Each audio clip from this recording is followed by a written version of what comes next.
Okay, now gravitational force में हम लोगों ने बात की थी कि अगर दो बॉडीज के बीच में कुछ ग्रेविटेशनल फोर्स लग रहा है, दैट इज G m1m2/r², और अगर इसके सामने कोई तीसरी बॉडी भी आ जाए, तो इन दोनों फोर्सेस दैट इज F12 पे क्या फर्क पड़ेगा?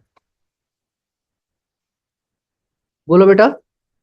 अगर दो बॉडीज के बीच में कुछ फोर्स लग रहा था विच इज G m1m2/r12 का स्क्वायर, और इसके सामने ये थर्ड बॉडी आ गई,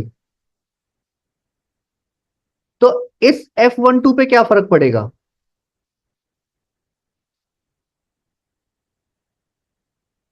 बोलो। कुछ भी नहीं। Write down. If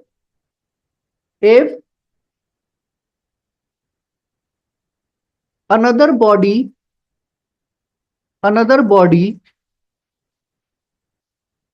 is also placed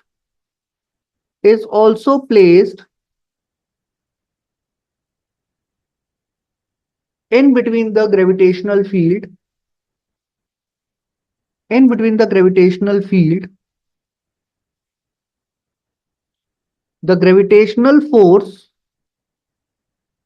the gravitational force between the two bodies, between the two bodies will not be affected, will not be affected. That is gravitational force between the two bodies, gravitational force between the two bodies is independent of, is independent of presence or absence of, presence or absence of another body, presence or absence of another body. Next point लिखना, gravitational force between the two bodies, gravitational force between the two bodies obey Newton third law, obey Newton third law, obey Newton third law. ये लिखना formula F12 equals to negative of F21. Yes, F12 is equals to negative of F21. Okay, now gravitational force constant की unit क्या होती है? Newton metre square per kilogram square. Value कितनी होती है? 6.67 10⁻11 newton metre square per kilogram square. CGS value कितनी होती है? सीजीएस वैल्यू, सीजीएस वैल्यू 6.67 10 की power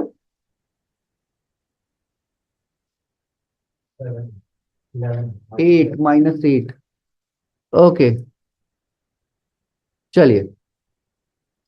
now we talked about जी. बेटा एक्सेलरेशन ड्यू टू ग्रेविटी किन किन फैक्टर्स पे डिपेंड करती है? Acceleration due to gravity, factors affecting acceleration due to gravity. कौन कौन से फैक्टर्स होते हैं? बोलिए. Gravitational acceleration due to gravity किन किन फैक्टर्स पे डिपेंड करती है? हाइट पे. हाइट पे अब इसमें दो चीजें होती थी. अगर तो लार्ज हाइट है तो फॉर्मूला क्या होता था?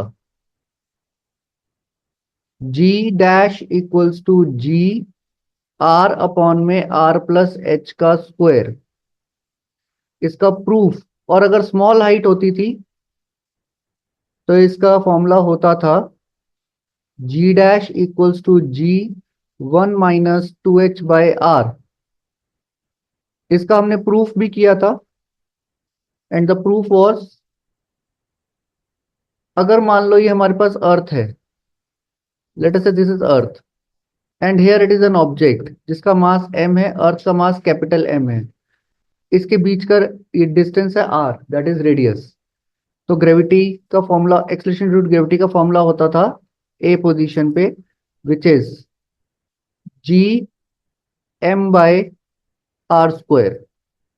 अगर मैं इसे कुछ हाइट पे ले जाऊं, लेट अस से एक हाइट पे ले गया, h हाइट पे, at position b, so acceleration due to gravity at position b was gm by r plus h का स्क्वायर। अगर हम इन दोनों इक्वेशंस को डिवाइड कर दें आपस में, so it becomes g b over g a, that is equals to r plus h का स्क्वायर, आर स्क्वायर। तो मेरे पास जी बी का फॉर्मूला बन जाता था आर अपॉन में आर प्लस एच का square into g at position A, ये फॉर्मूला बनता था, जिसको आप ऐसे करके लिखते थे g b that is equals to r plus h upon में आर की पावर -2 इंटू जी। आप इसको ऐसा करके लिखते थे, तो आपके पास जी बी का मतलब आता था 1 + h/r की power -2 into g. If h/r is very very lesser than 1, तो बाइनोमियल अप्लाई होती थी और ये पावर आगे आती थी। 1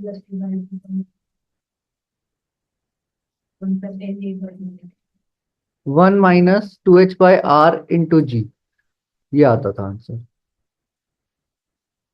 ये था हाइट के ऊपर। नेक्स्ट हमने बात की थी डेप्थ के ऊपर। सेकेंड, डेप्थ, जहां पे हमने बात की थी कि मान लो ये हमारी अर्थ है, लेट अस से दिस इज अर्थ, एंड यहां पे एक ऑब्जेक्ट पड़ा है। स्टूडेंट, इसका रेडियस है r, तो यहाँ पे g एट पोजीशन a का फॉर्मूला होता था gm बाय आर स्क्वायर। इसमें m का मतलब क्या होता था? What was m? Mass of sphere of radius r। तो मास का फॉर्मूला क्या होता है? Density into volume. डेंसिटी और वॉल्यूम का फॉर्मूला क्या होता है स्फेयर के लिए? 4/3 πr क्यूब। अगर आप इसे उठा के अर्थ के अंदर ले आए, इस ऑब्जेक्ट को उठा के अर्थ के अंदर ले आए, लेट अस से यहां ले आए, अब अर्थ के अंदर d किलोमीटर आप अंदर ले आए, तो अब और इसका रेडियस कितना हो गया? r - d। तो इसका मास कितना हो गया? इस छोटे वाले का मास, इसको मैं बोल रहा हूं m dash. Now I am calling it m dash. तो gb कितना हो जाएगा? जी एम डैश अपॉन में r - d का स्क्वायर। यहां पे बेटा m डैश क्या है? Mass of sphere of radius r - d। मास का फॉर्मूला क्या होता है?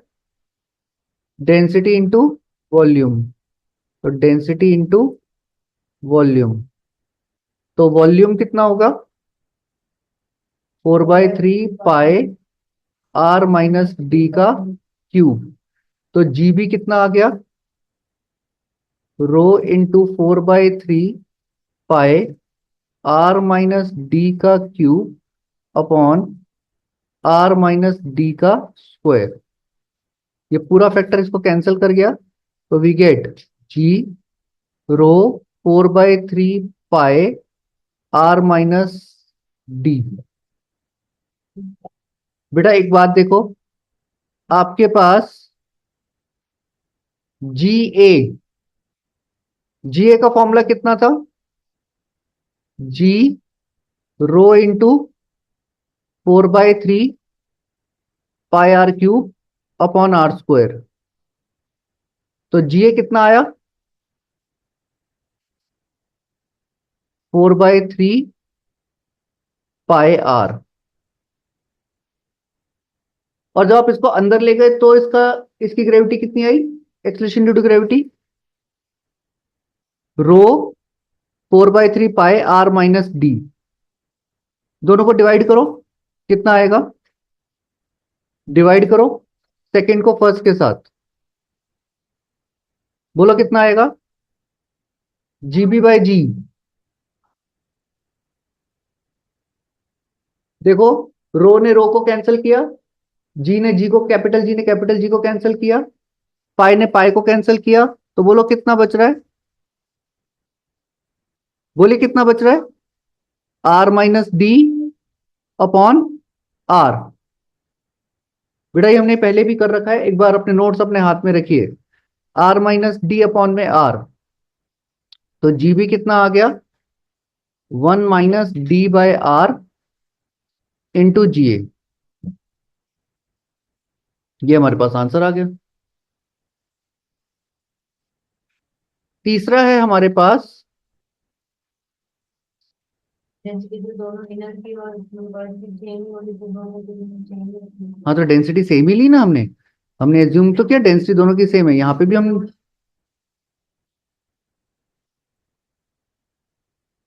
जैसे मर्जी करो। मैंने तो density of the sphere same रखी है, यहाँ पे भी रो लिखी है, यहाँ पे भी रो लिखी है। हम्म, ये रहा correct. 1 - 2h/r into g. This is valid for small height, may be up to 320 kilometre तक। And this is the general formula, r upon में आर प्लस एच का स्क्वायर। तीसरा फैक्टर कौन सा होता है? Shape of the earth. बेटा हमारी अर्थ परफेक्ट स्फेयर नहीं है। आपके पास इक्वेटर से थोड़ा रेडियस ज्यादा है और पोल से थोड़ा रेडियस कम है। बेटा हमारा इक्वेटर का जो रेडियस है वो पोल के रेडियस में अप्रोक्सीमेटली 21 किलोमीटर ज्यादा है। अप्रोक्सीमेटली 21 किलोमीटर का रेडियस ज्यादा होने की वजह से ग्रेविटी पोल पे ज्यादा है। बेटा ग्रेविटी जी जो है इनवर्सली प्रोपोर्शनल टू 1/r² होती है ना। तो जहां रेडियस कम होगा वहां पे एक्सेलरेशन ड्यू टू ग्रेविटी ज्यादा होगी।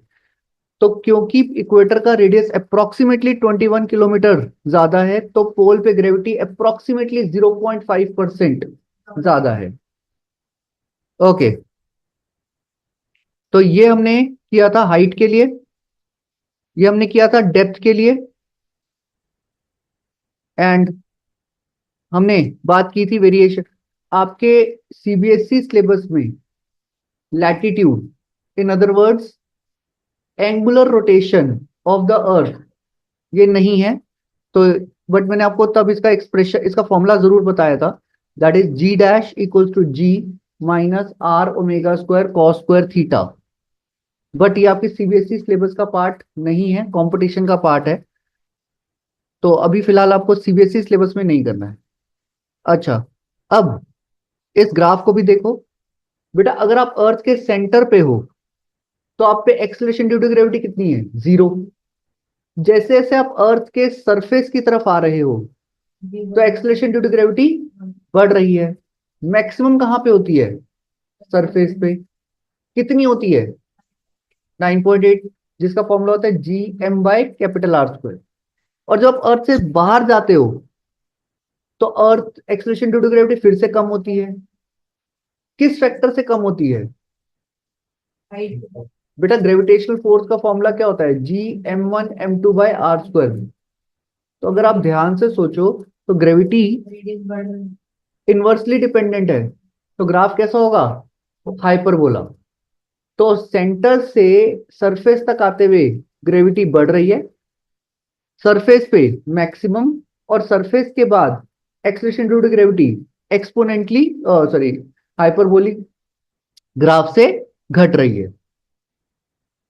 तो अर्थ के सरफेस पे maximum acceleration due to gravity होती है, अर्थ के अंदर जाओगे तो भी ग्रेविटी कम होती है, और अर्थ के बाहर आओगे तो भी ग्रेविटी कम होती है। By the formula of this, अगर आप अर्थ के ऊपर जा रहे हो तो भी ग्रेविटी घट रही है, और अगर आप अर्थ के अंदर जा रहे हो तो भी ग्रेविटी घट रही है। तो maximum acceleration due to gravity कहां पे है? अगर अंदर जाओगे तो घटेगी, और बाहर जाओगे तो, बाहर जाओ अर्थ के सरफेस से ऊपर जाओगे तो भी घटेगी, अर्थ के सरफेस से नीचे जाओगे तो भी घटेगी, और मैक्सिमम कहां पे होगी? अर्थ के सरफेस पे। ओके, फिर हम लोगों ने बात की थी सैटेलाइट्स पे। बेटा अपने नोट्स अपने हाथ में रखेंगे। Satellites are those heavenly bodies which revolve around another heavenly body which is massive in nature. मतलब कोई एक ऐसा ऑब्जेक्ट जो प्लैनेट के अबाउट गोल गोल घूमे, उसे सैटेलाइट कहते हैं। अब सैटेलाइट में भी हमने बात की थी कि there are two types of satellites, एक मैन मेड सैटेलाइट और एक नेचुरल सैटेलाइट। बेटा नेचुरल सैटेलाइट जिसे मून का नाम भी देते हैं, आर्टिफिशियल सैटेलाइट जिसे मैन मेड सैटेलाइट का नाम भी देते हैं। आर्टिफिशियल सैटेलाइट को डिपेंडिंग ऑन द यूसेज हम फर्दर किन दो पार्ट्स में डिवाइड करते हैं? Geostationary satellite, very good, and second is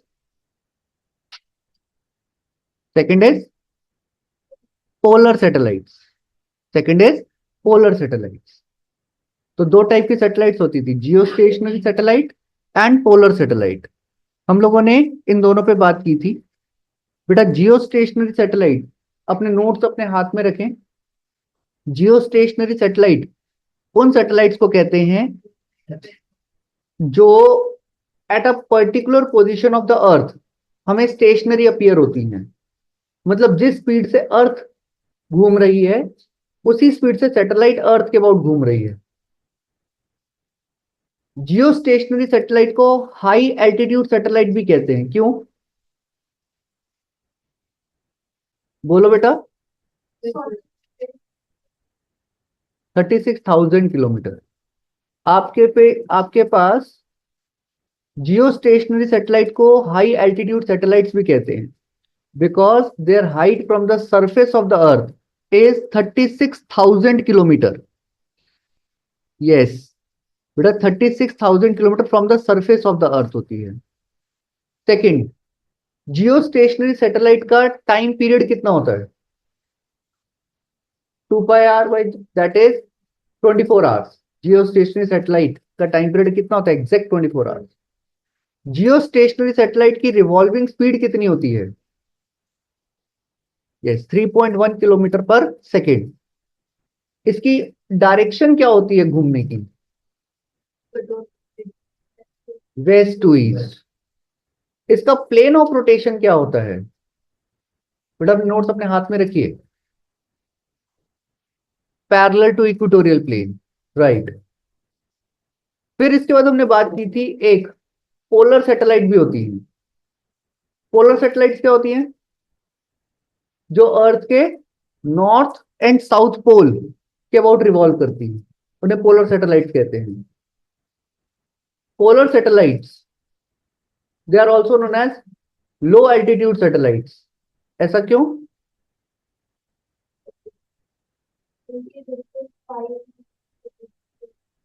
because उनकी height from the surface of the earth is 500 kilometre to 800 kilometre होती है, राइट। इनका टाइम पीरियड ऑफ रेवोल्यूशन क्या होता है? 90 मिनट से लेके 110 मिनट्स के बीच में। इनकी स्पीड ऑफ रेवोल्यूशन, बेटा अगर सैटेलाइट अर्थ के आसपास रिवॉल्व कर रही हैं तो इसकी स्पीड होती है 8.1 या 8 kilometre per second. Polar satellite की स्पीड होती है 8 kilometre per second. Okay,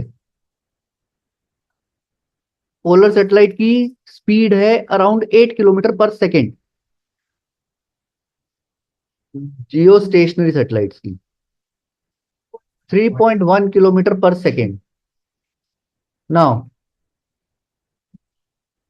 orbital speed, मान लो ये अर्थ है, और मान लो उसके about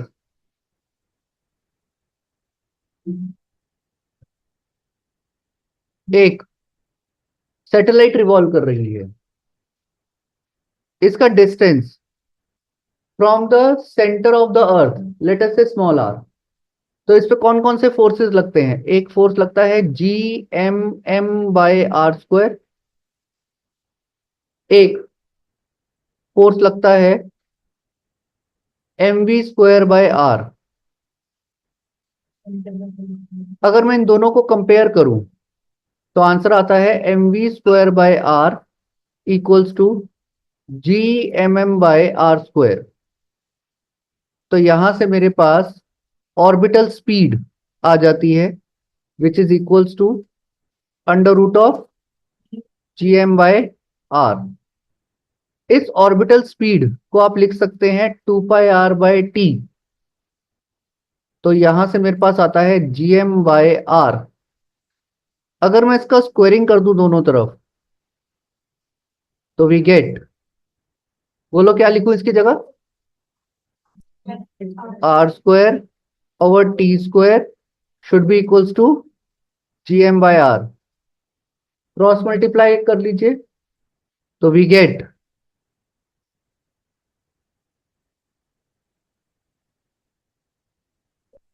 t² equals to 4π² into r³ यहां से मैं देख पा रहा हूं कि t² is proportional to r³। यही तो कैपलर का थर्ड लॉ था। Kepler third law was t² proportional to r³।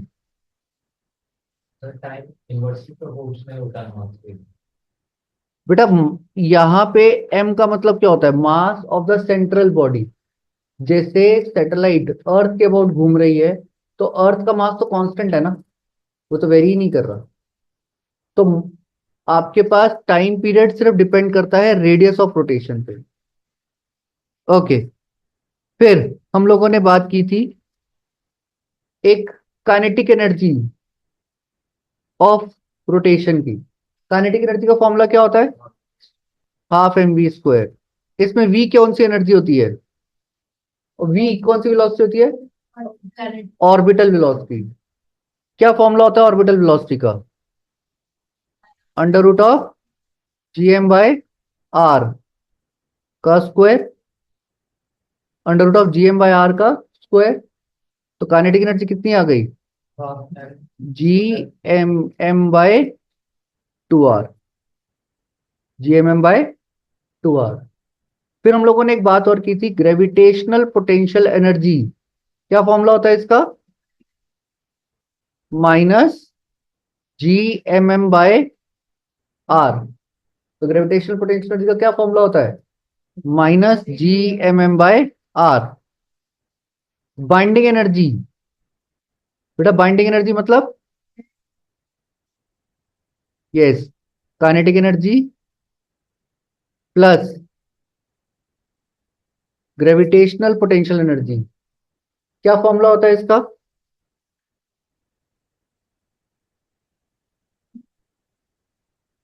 Plus -Gmm/r। क्या एक्सप्रेशन आएगा?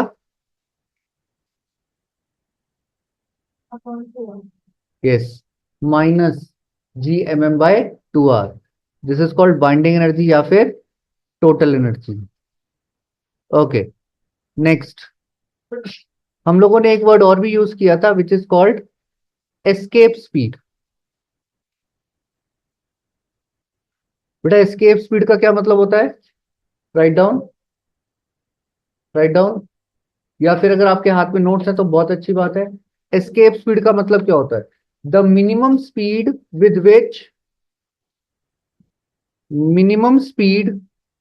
Which object is throne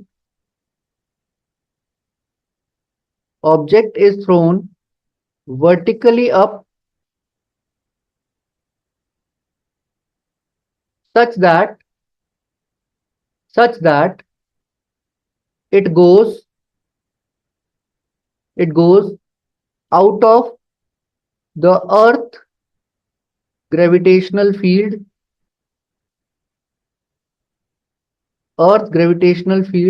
and does not come back, of its own, of its own. मान लो ये हमारे पास अर्थ है और यहां पे एक ऑब्जेक्ट है। आपने इस ऑब्जेक्ट को इतनी जोर से ऊपर फेंका कि ये ऑब्जेक्ट अर्थ सरफेस से बाहर चला गया और लौट के वापस नहीं आ पाया। तो जब ए पोजीशन पे थी तो इसके पास टोटल एनर्जी कितनी थी, बताओ जरा। टोटल एनर्जी कितनी है ए पे? एक तो काइनेटिक एनर्जी, जिस एनर्जी से आपने फेंका, ½ mv², प्लस एक इसके पास कौन सी एनर्जी है, ग्रेविटेशनल पोटेंशियल एनर्जी, मतलब -Gmm/r। First equation. जब वो इंफिनिटी की हाइट पे चला गया, बहुत ऊंचाई पे, तो बताओ टोटल एनर्जी कितनी है इसके पास?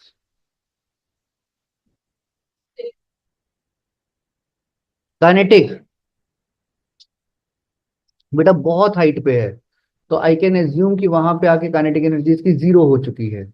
मैक्सिमम हाइट है इसकी, तो काइनेटिक एनर्जी जीरो हो गई। पोटेंशियल भी जीरो हो गई, क्योंकि -Gmm/∞, और 1/∞ इज जीरो, तो 0 + 0 आंसर इज जीरो। तो law of conservation of energy क्या होती है? What is law of conservation of energy? Total initial energy equals to total, that is ½ mv² plus -Gmm/r should be equals to 0 + 0। ये वाली term इधर आ जाएगी बेटा। Maximum height पे पोटेंशियल एनर्जी जीरो हो गई, क्योंकि बॉडी इंफिनिटी पे चली गई। इस पॉइंट पे हाईएस्ट पोजीशन पे काइनेटिक एनर्जी कितनी, zero.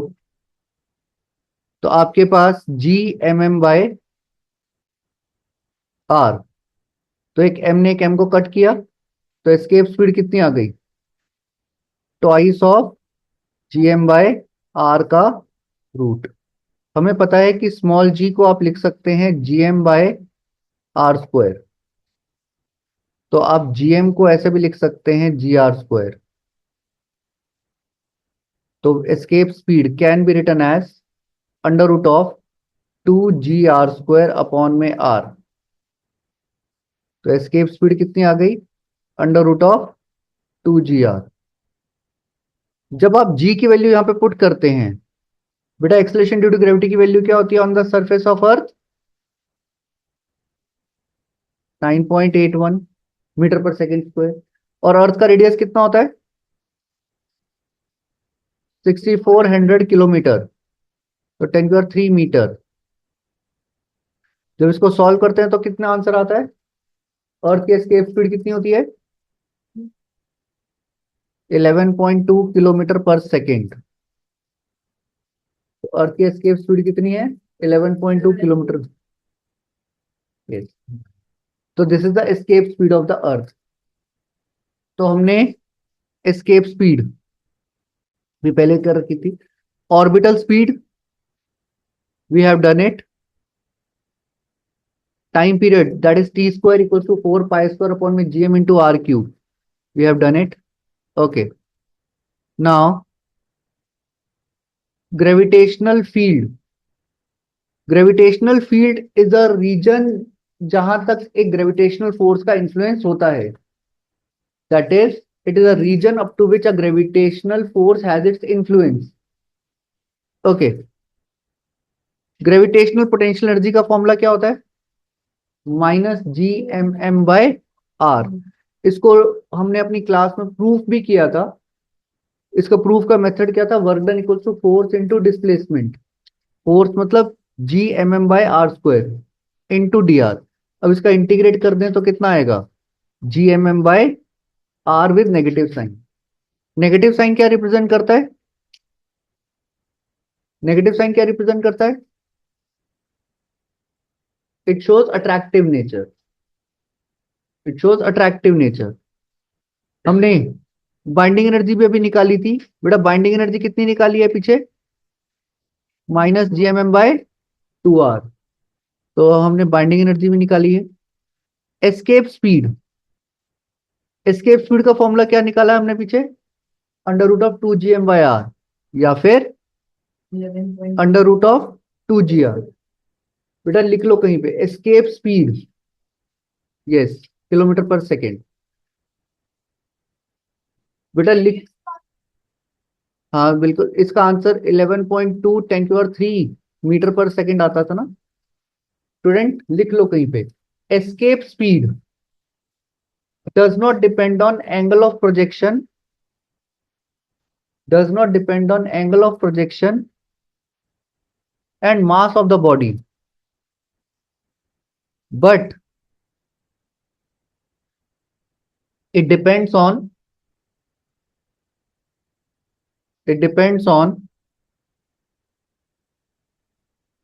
acceleration due to gravity of the planet, acceleration due to gravity of the planet and height bracket में लिखना position, height from which satellite is launched। क्योंकि बेटा आपके पास अगर हाइट चेंज हो जाएगी तो एक्सेलरेशन ड्यू टू ग्रेविटी भी चेंज हो जाएगी। ओके, तो अभी हमने एस्केप स्पीड का फॉर्मूला निकाला था √2GM/R। Now communication satellite, that is again Jio stationery satellite. इसके यूजेस हम कर चुके थे वहां पे क्लास में। वेटलेसनेस इज अ कंडीशन जहां पे बॉडी का नेट वेट जीरो फील होने लगता है, मतलब जी, स्मॉल जी जीरो हो जाता है। ये कब कब हो सकता है? पहले condition at the centre of the अर्थ, जहां जी जीरो हो जाता है, या फिर एट इनफाइनाइट प्लेस, जहां पे आर इतना बड़ा हो जाए कि स्मॉल जी जीरो होने लगे। तीसरा, इन फ्री फॉल कंडीशन, जहां पे हमें वेटलेसनेस की कंडीशन फील होती है, जैसे कि लिफ्ट मैकेनिज्म फेल हो जाए और लिफ्ट फ्री फॉल होने लगे। ओके, देन हम लोगों ने कैपलर्स लॉ स्टडी किया था। कैपलर्स ने 3 लॉ दिए थे। कैपलर फर्स्ट लॉ, दैट वाज कि प्लैनेट सन के अबाउट इलिप्टिकल ऑर्बिट में घूमते हैं, ना कि सर्कुलर ऑर्बिट में। जो सबसे पास वाला पॉइंट होता है उसे कहते हैं पेरीहेलियन या फिर पेरीजी। जो सबसे पास वाला पॉइंट होता है दैट इज कॉल्ड पेरीहेलियन या पेरीजी। जो सबसे दूर वाला पॉइंट होता है उसे क्या कहते हैं? एपहेलियन या एपोजी। आपके पास सबसे ज्यादा वेलोसिटी कहाँ पे होती है, पेरीहेलियन पे कि एपहेलियन पे? पेरीहेलियन पे। और सबसे कम एपहेलियन पे। जब प्लैनेट सन के ओर रिवॉल्व कर रहा होता है तो क्या फैक्टर कांस्टेंट रहता है? जब प्लैनेट सन के ओर रिवॉल्व करता है तो कौन सा फैक्टर कांस्टेंट रहता है? Angular momentum and total energy. Angular momentum constant रहता है, टोटल एनर्जी कांस्टेंट रहती है। जब प्लैनेट, हाँ जी, नहीं बेटा, जब प्लैनेट सन के ज्यादा क्लोज होता है तो स्पीड इंक्रीज होती है, जब प्लैनेट सन से दूर होता है तो स्पीड स्लो होती है। तो बेटा कोई भी प्लैनेट जब सन के सबसे ज्यादा क्लोजेस्ट होता है तो उसकी स्पीड सबसे ज्यादा होती है, क्योंकि ग्रेविटेशनल फोर्स सबसे ज्यादा लगेगा उस पर। और जब प्लैनेट सन से दूर होगा तो प्लैनेट की speed about revolu of the revolution of the sun will be less, क्योंकि जिसका रेडियस ज्यादा होगा उस पर ग्रेविटेशनल फोर्स कम लगेगा।